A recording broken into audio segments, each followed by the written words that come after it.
Les églises de maison sont strictement interdites. Les enfants sont renvoyés de l'école lorsqu'ils sont chrétiens. Tout chrétien kabyle ne peut pas travailler dans la fonction publique.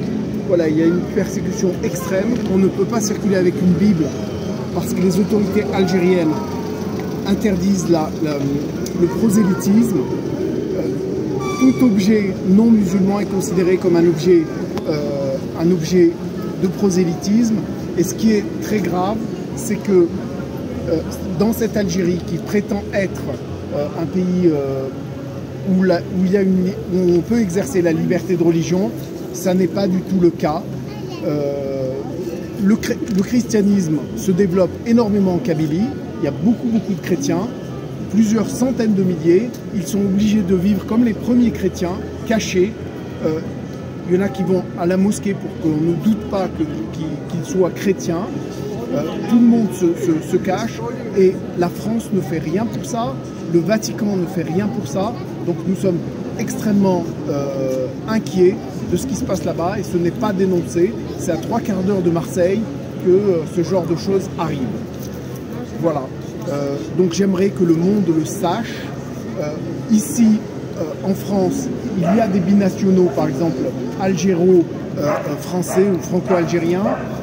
Jamais ils ne dénoncent ce qui se passe, ces persécutions contre les chrétiens kabyles, alors qu'ils n'arrêtent pas de se plaindre sur une soi-disant islamophobie qui n'est pas, à mon sens, étant donné que en France, tout le monde peut pratiquer sa religion de manière totalement libre. Et par contre, l'hypocrisie extrême de ne jamais dénoncer les persécutions des chrétiens kabyles, voilà, est un fait très grave.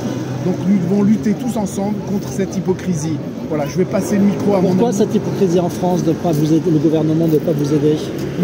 Il y a plusieurs choses. Il y a pourquoi le gouvernement ne nous aide pas, parce que bon, il y a ce sentiment de culpabilisation de la guerre d'Algérie, d'une part, et il y a une autre chose, c'est que le gouvernement a peur des banlieues, a peur des islamistes, donc il préfère taire cette cause chrétienne, alors que la France est la grande fille de la chrétienté. Elle devrait se préoccuper justement de toutes ces persécutions à travers le monde. Et là, je dis, à 3/4 d'heure de Marseille, il y a 47 églises qui ont été fermées d'autorité. La gendarmerie est rentrée dans les églises, elle a frappé les gens qui priaient dans les églises. Voilà, les images sont sur YouTube, hein, vous n'êtes pas obligé de me croire. Vous allez sur YouTube, vous verrez, ce sont des images live. Et l'extrême hypocrisie du régime algérien, de la junte algérienne, c'est de dire que ces églises ne sont pas autorisées. Donc il y a une loi, un décret de 2006 qui permettrait, soi-disant, d'autoriser l'ouverture d'un culte non musulman. Aucun culte n'a pu ouvrir depuis 2006. Ça veut dire que c'est impossible. Tous les pasteurs kabyles ont demandé des autorisations. Aucun pasteur n'a obtenu d'autorisation. Ça veut dire que c'est juste une raison pour les fermer.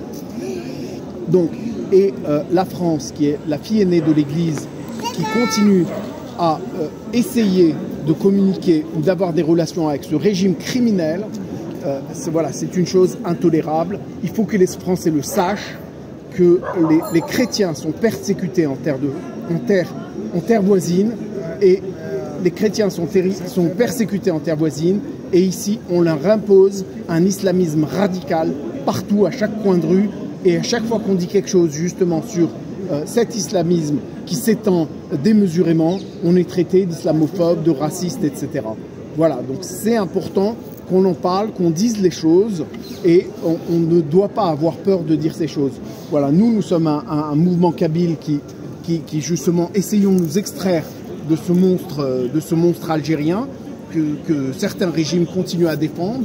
Voilà, nos chrétiens sont extrêmement persécutés. Nous ne savons pas à qui s'adresser. Le Vatican ne nous défend pas. Parce qu'il existe aussi une église catholique en Algérie, et cette église catholique est complètement soumise au régime algérien. Le cardinal d'Alger a pris la nationalité algérienne, il obéit aux instructions du régime d'Alger, et jamais il n'a dénoncé les persécutions des protestants kabyles. Parce que ce sont des protestants, il faut que je vous le dise, Donc voilà, il y a probablement plusieurs centaines de milliers, pas loin d'1 million de chrétiens kabyles qui se cachent dans les montagnes